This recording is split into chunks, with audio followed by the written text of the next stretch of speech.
Today's agenda is pretty straightforward. We have a premium setup that we're offering to all of you for the Families First Coronavirus setup in Vista. So we've gone through in the previous webinars how to set up Vista with the earn codes, how to set them up with the liability, the leave codes, etc. And there was in several cases, there's things that need to be calculated by hand and a little bit of manual work that needs to be done with the basic setup. So what we've done is we've created a way to make this whole process easier, especially if you have multiple employees that are all on leave at the same time. Note that none of this is required in order to comply with the law. You can fully comply with the law using Excel documents, etc., to substantiate everything for the IRS.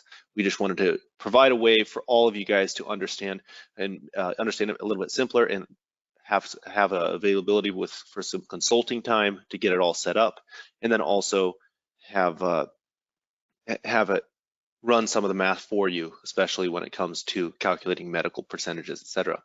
So our premium setup is really just a package of a few different things. First of all, we've built a custom routine, and this custom routine relies on the liability itself, and it calculates all of the additional items that need to be added in, or rather can be added in order to get our credit. So this helps us substantiate how much we can get on our credit by adding in things like employer health care, and it adds in things like the employer Medicare. And this is using basis codes here, and this is using 1.0145 or that 1.45%. So a custom routine that adds this in and then also allows you to show that later on how that was calculated, so that you can, in case of an audit, 4 years down the line, you can show someone this is exactly how this was all calculated, and it with the subject and eligible amounts and the reports. Second thing that our premium Families First Coronavirus setup has is we've built a custom PR tax liability report, and this just has the COVID pay on it, and it shows how when you have taken your credit, how much you would have owed, and after you take the credit, spreading it out to the withholding, the Social Security, and the Medicare portion, so that you can make your EFTPS payment and make that automatically. This also allows you to, there's also some work in there that we've done to help with paying your bank if you need to send the file to the bank with the right dollar amounts. We've also created a custom button on the PR time card. And this custom button ensures that we're not paying anybody over the allowed dollar amount per day. And this is helpful because, while of course we can pay them over the $200 per day, the $511 per day limit, we have to do that on a different earnings code, because this earnings code is not subject to Social Security wages, and anything you pay over the dollar amount is. Finally, this also includes consulting with our team.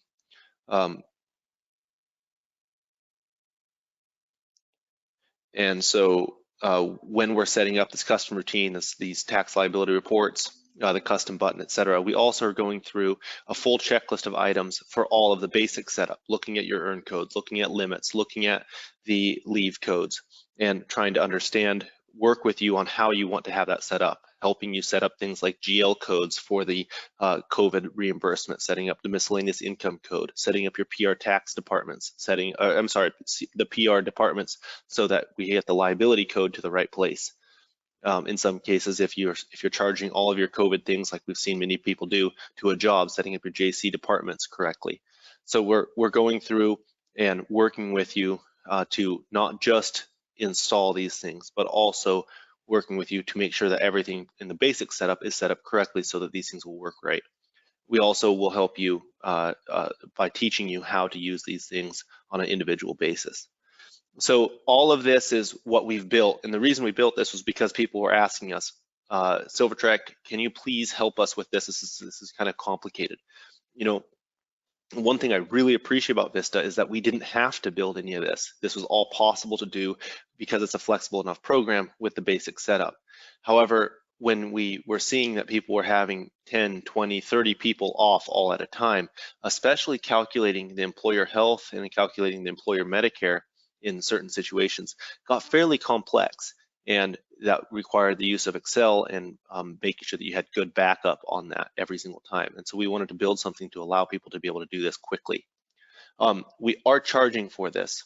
And I believe all of you would saw that in the email when you signed up for this webinar. We are charging $10 per employee for this.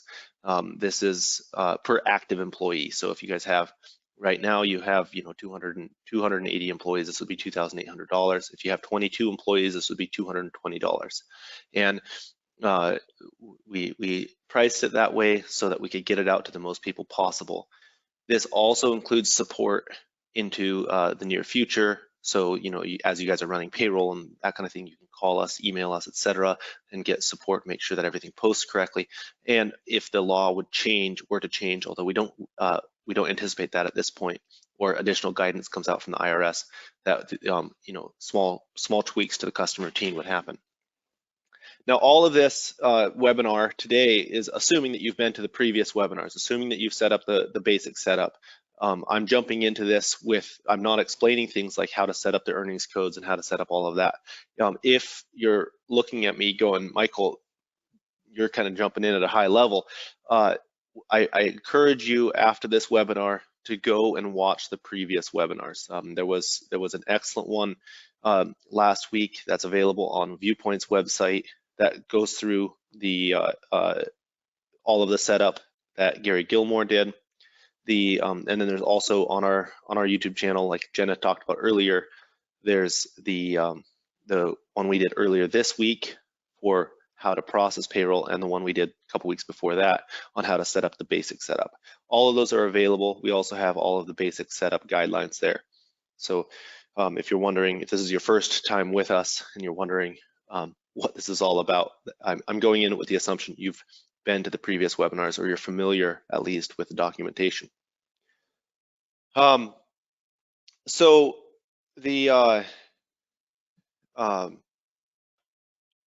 we're going to just go ahead and jump in and show you a few of these items. What I thought we'd do is we'd run a payroll.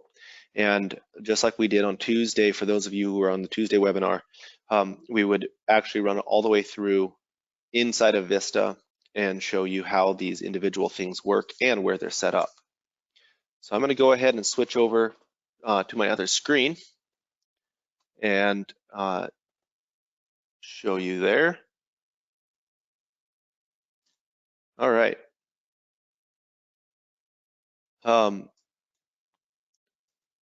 everybody should be able to see Vista here. The first thing that we do when we come in is we use a script to verify everything has been installed. And when I say everything, I'm talking about things like your earnings codes. So not auto earnings. We make sure that you have earnings codes for COVID-19 employee, that you have earnings codes for caretaker, you have earnings code for the paid leave expanded like we talked about, and that everything is set up correctly. For example, in this earnings code here, paid leave expanded, you can see that the limit amount here is not used. Well, we would probably set that. We would want to make sure that we have some kind of limit in here that our routine is going to use. We also are going to do on our deductions and liabilities, the basic setup here for 705, say, basic setup would already be here with all of the subject amounts, etc. And we would switch this to routine and add in our COVID-19 reimbursement routine. This routine is a routine that we've built to help calculate all of the necessary or all of the total amounts that you can get back, including your health insurance codes. We would also then go into the basis codes and we would set up the liability here for medical insurance. We could also set up any other pre-tax liability, such as our dental insurance, vision, particular types of FSA and HSA codes. There's a really good FAQ on the IRS website with many different questions about which health insurance plans are allowed and how you can capture those. We've gotten a lot of questions about those over the time. And in general, we take the gross pay and we take any amount of money above and beyond that the employer is paying for any qualified health plans. Note that when I add this basis code to my deduction, or I'm sorry, my liability code here, that this allows our routine to capture this dollar amount. I want to caution you, those of you who are listening to this that only have the basic setup, if you add these liabilities to your deduction liability setups here, I'm sorry, so medical, dental, I should add, so you can see here, I can add the dental to this as well, dental, that adding this and trying to process payroll on the basic setup will cause an error. The medical and dental or any qualified health plans and the basic setup do need to be calculated by hand, and you can't just add them to this. It does cause errors. It's only with the routine. So if you're watching this and you're thinking that you're going to be able to just follow along and do everything except for the routine itself, this will cause a problem. So I'm going to go ahead and make sure that we have our basis codes in here for our liabilities on all three of these. So that's the first thing that we've done, right? We've built this custom routine, which just goes in and checks for a few different things and modifies our subject and eligible amounts and calculates the amount that we're going to get back as a credit. Then we install a custom report. This custom report is called PR Tax Deposit Liability COVID-19. That's the standard report, PR Tax Deposit Liability report that probably all of you have used when you're making your EFTPS payment. And we just have modified that to include the credit, which I'll show you at the end here.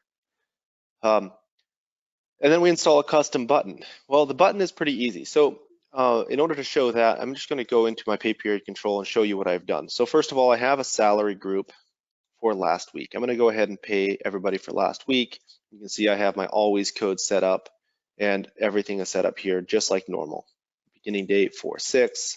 I'm inside of April. We're ready to go. We have a normal pay period in here. And then I go, of course, normally I would update my HR to PR all the salary over because that's the first thing I do when I'm doing this. In fact, hey Michael, two quick questions for you. Go ahead. One question is for specifically on health insurance. So for the employer portion of the health insurance, are you going off the value that's associated with the employee only, or including the increased premium value for the employee due to spouse, children, and dependents? It's including, and my understanding is that it includes for spouse and dependents as well. It's the full amount.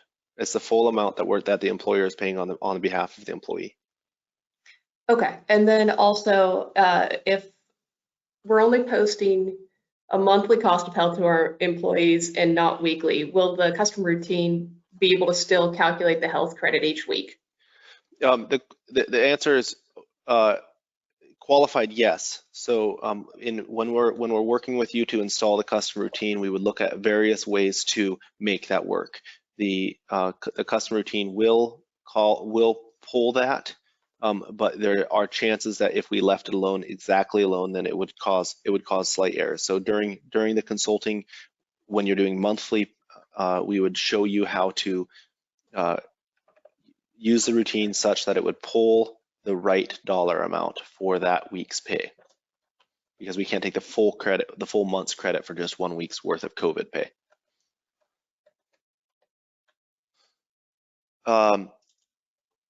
Was that it for now, Jenna? Yeah. All right, perfect. I'll keep going. So I'm going to go into time card entry here, open up a new batch. What I've done is I've already posted some time cards in here in order to speed up this process a bit. And so I'm just going to go ahead and add those time cards in using File, Add Time Card. So I'm going to add all the time cards that I've added, 10 entries, which is which is just 2 people. I have employee number 19, which is Amber Segmond, and I have employee number 22, which is Lon Lonnie. And the only person that's actually taking COVID leave here is Lon Lonnie. You can see here, if I filter to just Lon, he has 5 days of pay, 4/6 through 4/10. That's all of last week.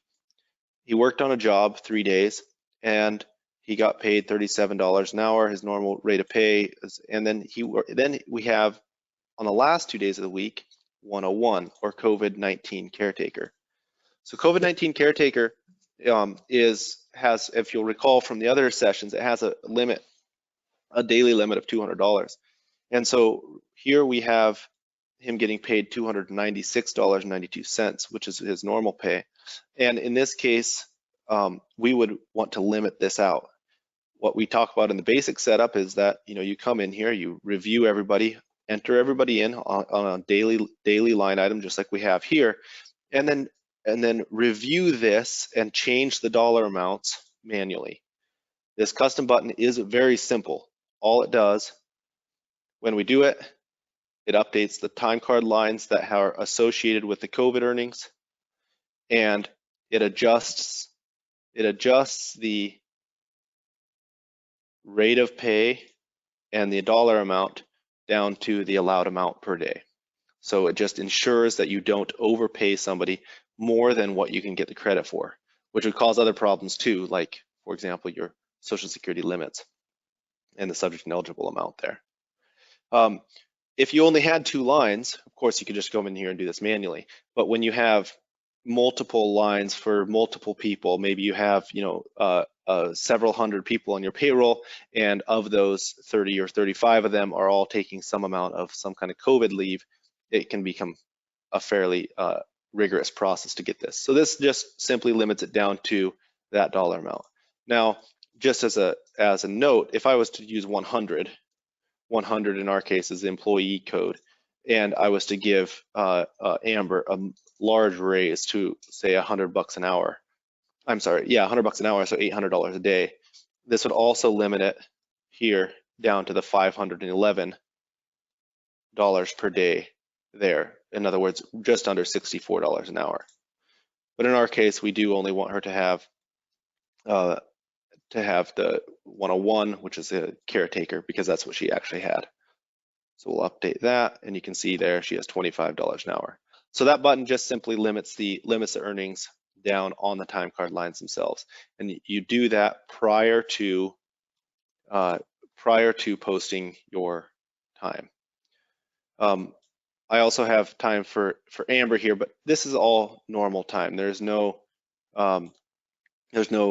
difference here. She's actually a normal salary person, and I can just go ahead and I should just type this in here so we can get that 400. And the only reason I'm posting some time there is so that we have some additional money when we go to take our credit, so that our credit doesn't become negative. All right, I'm going to go ahead and process this batch here. And one more question for you on the health insurance. Is it something that's, is it both the employer and the employee portion, or just one or the other? It's both, but that can get a little bit confusing when you're thinking about it. So I'm going to actually revisit that question on the whiteboard once I get to the employee pay sequence control, because I think that'll make more sense then. So I'll come back to that. It is both, though. And then, sorry. Go ahead. Another question is, what if the employee is taking a partial day under the COVID paid leave? Does the custom button know how to deal with that, or does it just adjust the earnings down to 200 regardless of the possible regular wages on the same day? It does know how to take care of that. It does only adjust it down to $200 per day because that's the legal limit. However, it also adjusts it down to the full limit if they had taken more than the total. So in the case where somebody is overpaid or gets paid more than $25 a day, dollars an hour, but only takes a portion of a day, it would only adjust it down to $200 even though it was only a portion of the day. That's the legal legally what you need to do. There's two other limits though in the system that we have set up. One is they only have the number of hours available to them, so they can never go over those 80 hours, right? We have the leave set up as not allowed. And then second, we have that the button will take into consideration anything that you that has been paid up to that date. So basically, if they would have taken $200 a day, been overpaid, and they've taken 4 hours every single day for 3 weeks, we could see that hitting that limit prior to the daily limit being reached, if that makes sense. So then it would limit it down from there. But it also would limit out on the hourly basis. And so we would say that that's probably not a very frequent thing. If people are taking COVID leave, most of the time they're probably going to be taking the full day, but it should handle it either way. Or it will handle it either way, I guess I can say.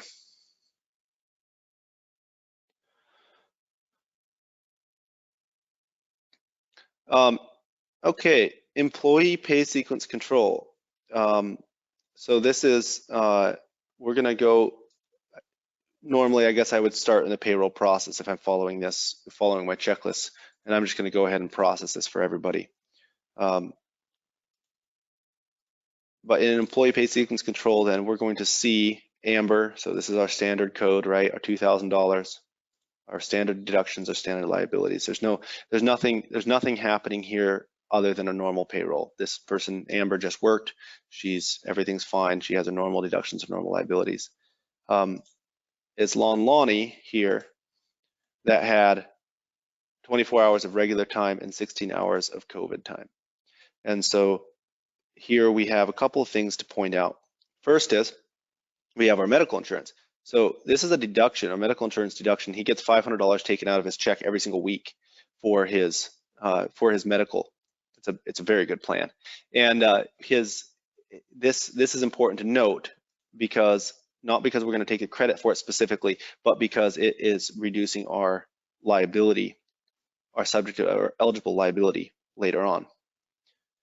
Here on this side, on the liability side, now we start to get to some of our other items. So first of all, that $500 is getting deducted out of here. So we can see our eligible amount is less based on our anything that we have deducted out. Second, we can see that our Medicare amount, our employer Medicare, is the full dollar amount. There's no difference there. And that's because of the basis codes that are set up on the FICA Social Security. So if you remember, I just hit F5 here, we go to the basis codes. We have all of our COVID earnings set here as subject only. This is the same as the basic setup. There's no difference there. Now, down below, we have our earnings codes set up here. Now we have our $400 on our COVID caretaker earnings, $400. And so we can see that we have our $400 come in as eligible earnings here. Now, what we can take as a credit is more than $400. $400 is our gross pay. And if you'll recall from the other explanations, we can actually add things to that. Here we've calculated out that it's $506. How did we get to that $506? Well, it's we can add in a couple of things. First of all, we can add in the dental and the medical insurance as necessary. He doesn't have dental insurance, Lonnie Long doesn't, but he does have medical. And we can also add in the employee Medicare, so a portion of Medicare that belongs to it, or $10.97. So we have the $400 right here, and we can add in this portion and this portion that can be calculated. Now, one note, our routine actually does take into account any pre-tax deductions before it calculates the Medicare portion. So this number that I'm going to calculate with you right now is going to be a few dollars off. But let's talk about this medical insurance first. What portion of the medical insurance can we take? Well, the routine basically says, well, if we have $257.49 that the employer is paying on the employee's behalf, we can take basically take as much percentage as are our hours.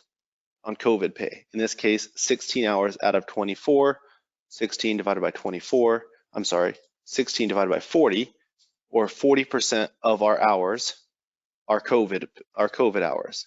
Therefore, 257 times 0.4, 102.99, or nearly 103, would round up to $103, can be taken as a credit on this medical insurance here.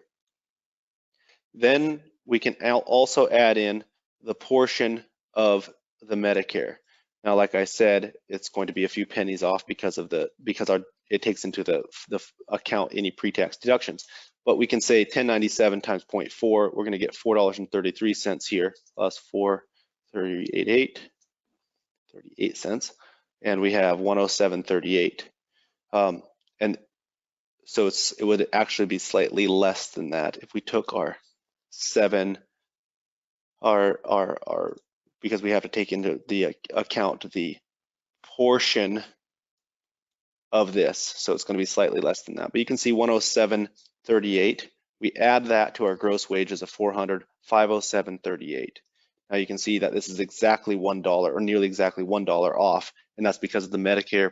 Our routine is taking into account the pre-tax deductions. So we've been able to calculate here our full amount of our credit right on this page already. So we're not having to have you do the math in Excel. So now it's going to bug me that this number didn't come out exactly right. The difference between 507.38 and 506.40, I was going to gloss over it, but I guess since we have time, I'm not going to. Anything that is pre-tax, it's going to be this 500 and the 33.89 times 0.0145. Is that the right number? Or is this only this number? Let's see, 33.89 times 0.0145. There we go, 49 cents. It's not going to come out for me because I'm trying to deviate from my agenda for all you guys. But all of those pre-tax deductions is coming out to reduce the amount of credit appropriately, so that we get the right dollar amount when we take that credit. It's kind of an interesting little caveat that the IRS put in their guidelines, that the subject wages for Medicare are only the FICA subject ones. So 506.40 is the amount that we can calculate here, or that we can get as a credit, not just the $400 like we would see in the basic setup. So that's using our custom routine there. Then we can go ahead and print our direct deposit for everybody. We'll just go ahead and print this to a PDF. Save that. That's great. Then we'll come into our EFT payments. We'll make this effective in a day on a Saturday. Okay, and we'll download this.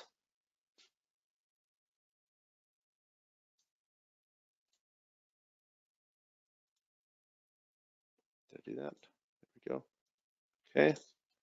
And we should be able to do our ledger update here now.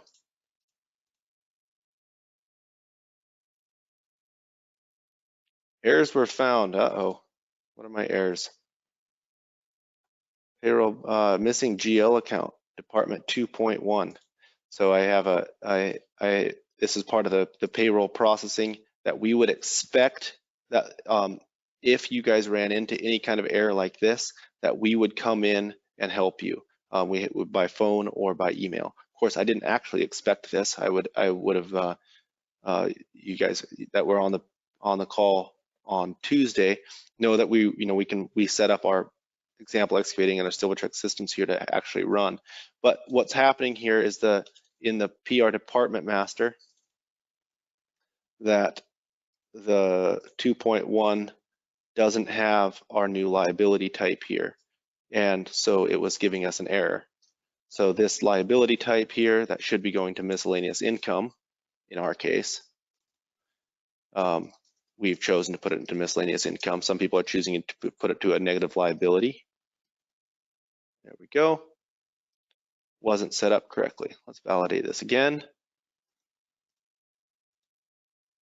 I have to close out. There's no errors this time. Great. And we can preview this.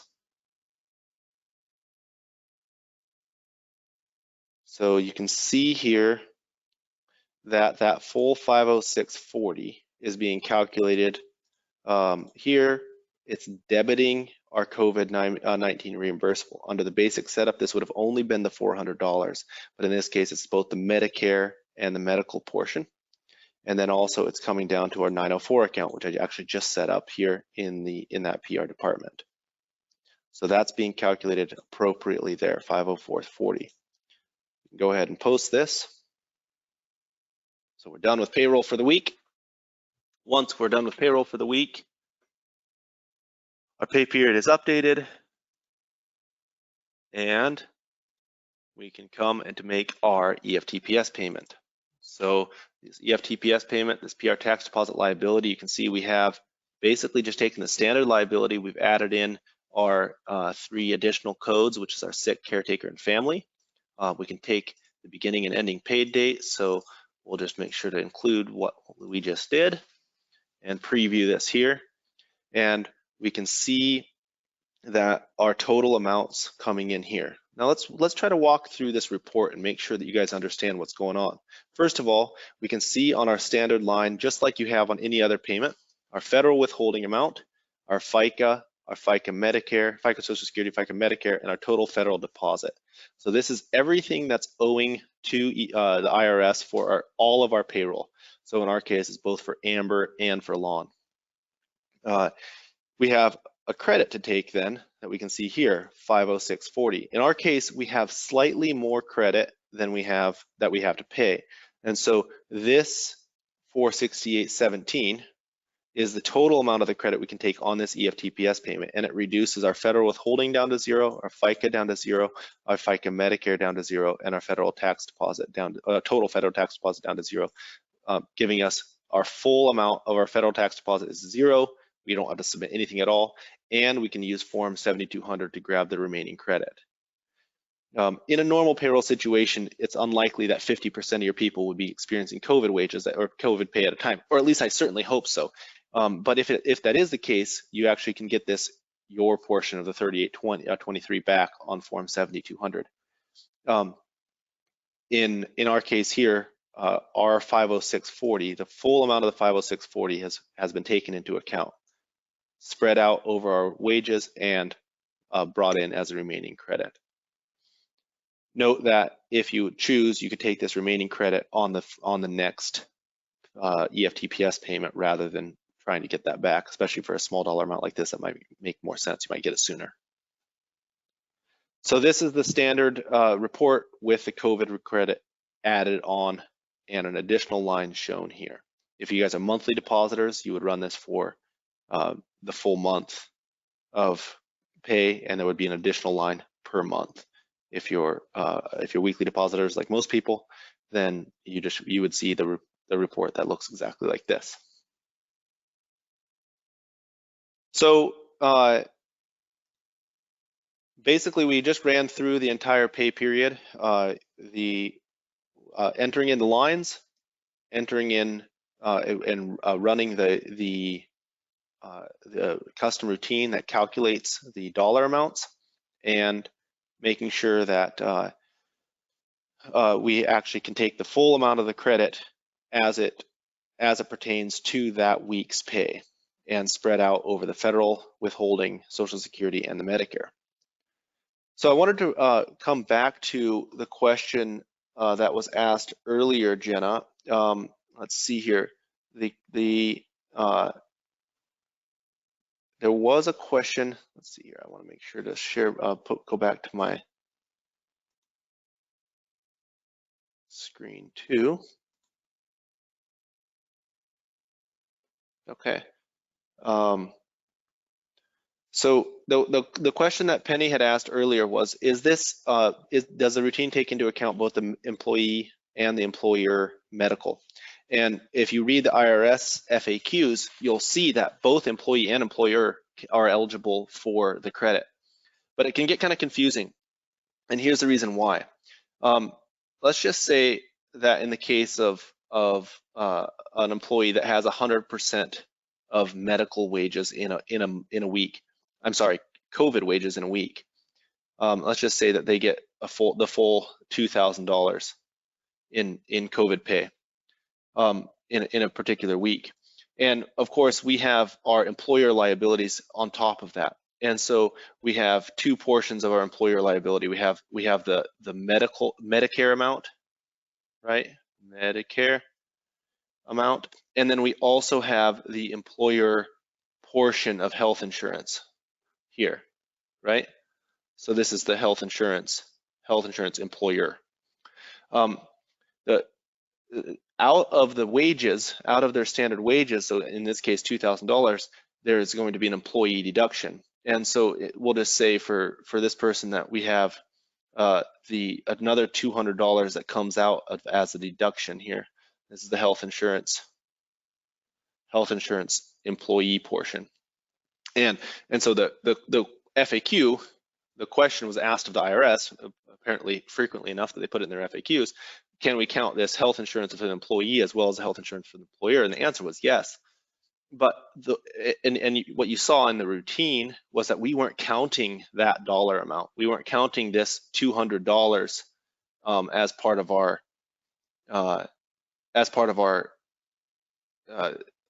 calculation. Well, the reason for that is that we are taking the full gross pay.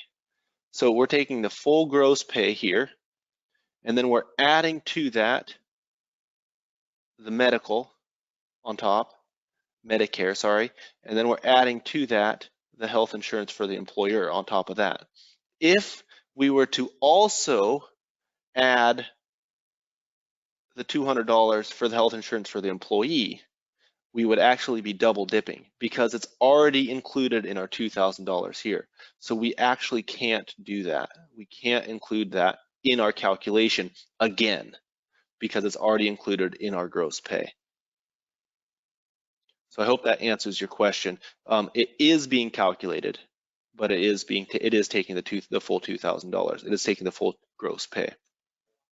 And one of the things that was, we were looking at when I calculated it all out, I was $1 off on my calculations. One note on this is that a portion of the Medicare that you can actually take is the portion of the Medicare and the pre-tax deduction. So I think I was $1 off on my calculations earlier. What we can only do is we can take this post-tax pay, in our case, $800, right? And we'd multiply that times 1.45%. And when I was showing you guys on the calculator, I was taking the full gross pay, which I probably should have calculated out exactly so I could have that tie out, but it's only the pre-tax deduction of that, not the post-tax. So hopefully that explains how those things calculate out. Any other questions in the last 20 minutes here? Yeah, got a couple questions. If you were manually doing this, where would you manually adjust the liability to include the health insurance? Yeah, that's a good question. Well, there's two things that you can do there. First of all, you can override that liability if you choose to on that exact employee pay sequence control. Literally click the override, calculate the dollar amount, and put that in there. However, if you're manually doing that, make sure you have an Excel document that substantiates how you calculated that. You need to be able to prove how you got to that number, because especially if you're doing it, if you're overriding it manually, then there can be errors, and you just want to make sure that you have a place that you can point to and say, this is how I did that. Because you could calculate it wrong one time or another time, and hopefully you would never do that. But of course, anybody who does data entry knows that's just a matter of time. The second thing that you can do is you can leave the liability alone in the employee pay sequence control screen and not override it, and calculate that all at the time that you take the deposit. So I believe I talked about on Tuesday how you would actually just code that additional portion directly to miscellaneous income at the time that you record the deposit. So basically you say you leave it as gross wages. So in our case, we had said $400 and then it had risen up to $506. That additional $106 you would calculate at the time that you do your federal tax deposit liability. You keep that record inside of Excel. You take your deposit, you reduce your deposit by that amount at that time, and you leave the liability alone. Those are two viable options in the basic setup. All right, another question on the example payroll processing is it looks like the earn code for the COVID caretaker calculated at the rate of pay for 100, but once you click the custom button, it changed to $200 a day. Why didn't it show the rate of pay is 2/3 of the regular pay for the time card lines before clicking the button? Wow, Diana, you have a sharp eye. So I'll tell you exactly why that happened. It's because Lon Lonnie is a salary worker and didn't have a dollar amount in his pay. So when I typed in I actually typed in his rate of pay in the time card entry line. That actually would have been better if I had gone and calculated out in his PR time card entry or PR employee header, I had put in his actual rate of pay as an hourly rate, and then it would have taken the 2/3. I just knew that it was going to limit it out to $200 a day, and so it didn't matter. But you have sharp eyes there. If it had been an hourly worker, it would have calculated that way.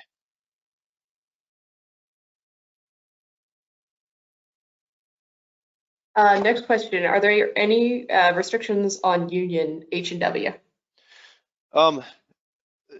No, none that I know of. There's so I recommend reading the FAQs and talking to both your union and to your CPA.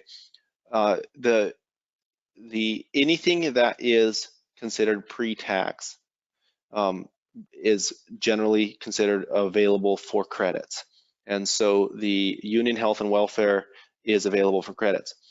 There are several unions that we've worked with now. 7, 8 unions with people with the premium setup, so that we've been consulting with them, and they've had a variety of responses. None of them have provided this for their membership. They've all relied on the employer to provide this. However, in some cases, they have said that the only thing you need to remit to the union for as far as liabilities is the health and welfare. In other words, they're saying you can ignore all of those fringe benefits that you would normally have to pay on wages that are not, you cannot take a credit on. So that was actually pretty generous of those unions. Not all of them did that, some of them did that. Basically, they said, yeah, make sure you pay us for the health and welfare, and then you can take that credit, but you don't have to pay for, all of the other things, training and, the various other fringes that you normally have to pay. All right, the next question is, we use a third-party time tracking service and have created a job number to record the COVID-19 time used. She manually hit the leave code for hours used, but how should the job be set up? How should the job be set up? Well, the job itself, you would want to just make sure that you have the phase codes for each, how you want to see this at the end. So a lot of people are using a COVID job for all COVID related costs. So, PPE, for example, if they're buying masks for everybody, and if they're buying extra hand sanitizer, et cetera, they're coding it all to that job, and so they're splitting things out by phase code. So I've seen people set up a job where they have one phase code for employee, one phase code for sick caretaker, one phase code for the caretaker, long-term extended family leave. So you can set up those phases however you'd like to see that. It's not going to make a big difference there. I recommend just using the standard cost type of labor and charging it there.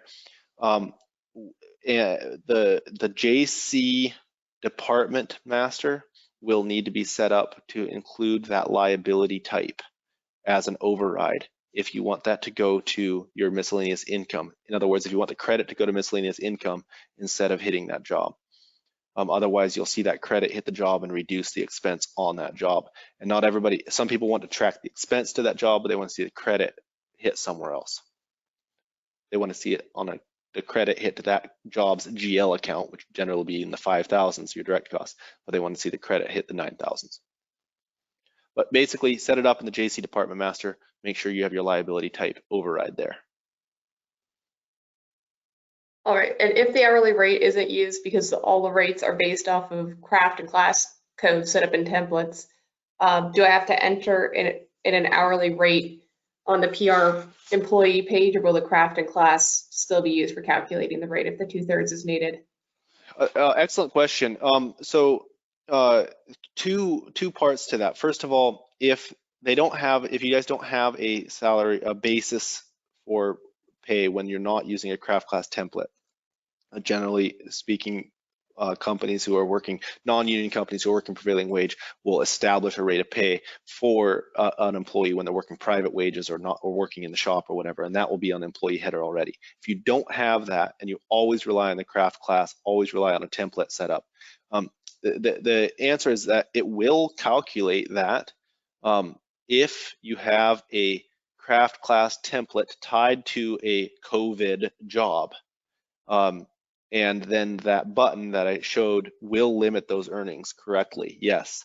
However, the law stipulates that if you have a variable rate of pay and you truly have no base set up, this would be for people who are on, who always work different crafts and classes, and or if they're working piecework, say the trucker is getting paid by the ton hauled or whatever, that you have to use the last 6 months average hourly pay in order to pay these 80 hours under the sick leave and the 400 hours under the expanded care leave. And so I would recommend, instead of using the craft class template, although that would technically work, in order to comply with the law, I believe what you should do is look back 6 months, do an average wage, put that average wage in the employee header, and then use that to calculate the wages on these earnings codes.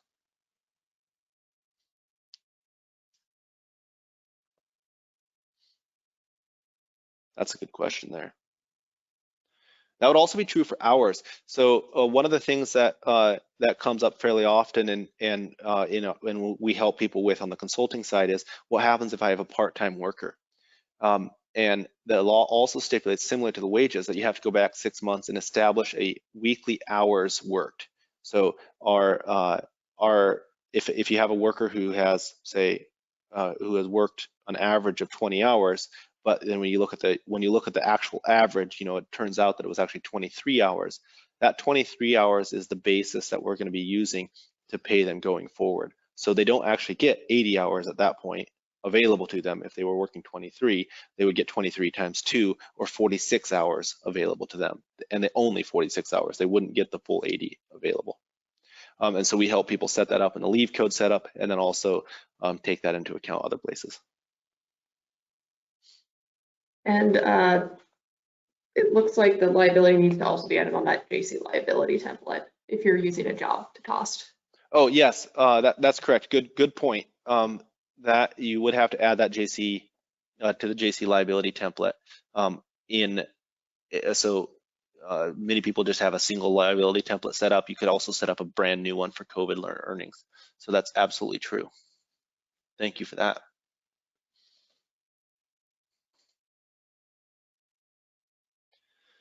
Any other questions?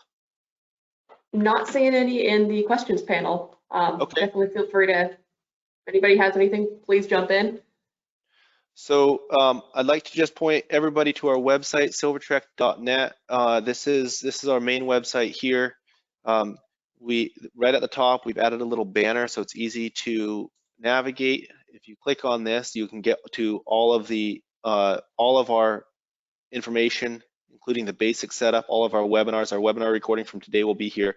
Also, if you click here, get in touch, premium setup here, this is this form here just allows you to fill in your information, and we'll give you a call right away to schedule in an install for the premium setup and the consulting time.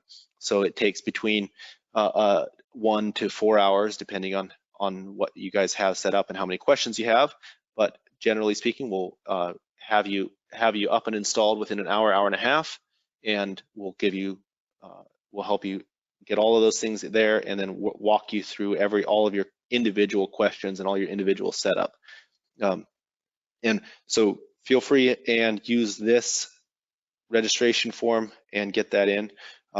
One note, where right now we've had a fair amount of demand for this, and so we're scheduling things out. Right now we should be able to get you in early next week, probably Tuesday-ish is the first time we have a small opening, and then but we're expecting that to get filled up fairly quickly. So be patient with us if as people get in there, and make sure to register early if you can. There's been a lot of people asking us for help, and we're just a small team. Luckily, we do have, like I said, the Viewpoint people on the line, and so if things get scheduled out too far, we will be able to have them help out if things get a little crazy. Hopefully all you guys will be able to get everything set up, and we'll be able to get you taken care of quickly. That's our goal. We've been working quite a bit of hours to make sure that can happen. Any other questions or anything else before we wrap up?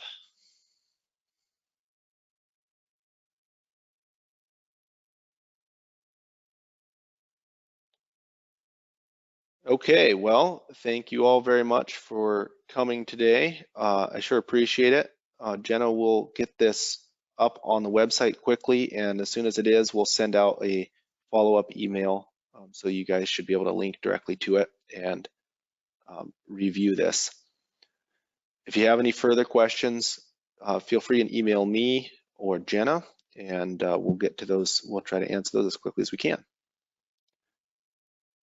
All right, thank you all for coming, and have a wonderful day and weekend. Thanks, Michael. Thank you.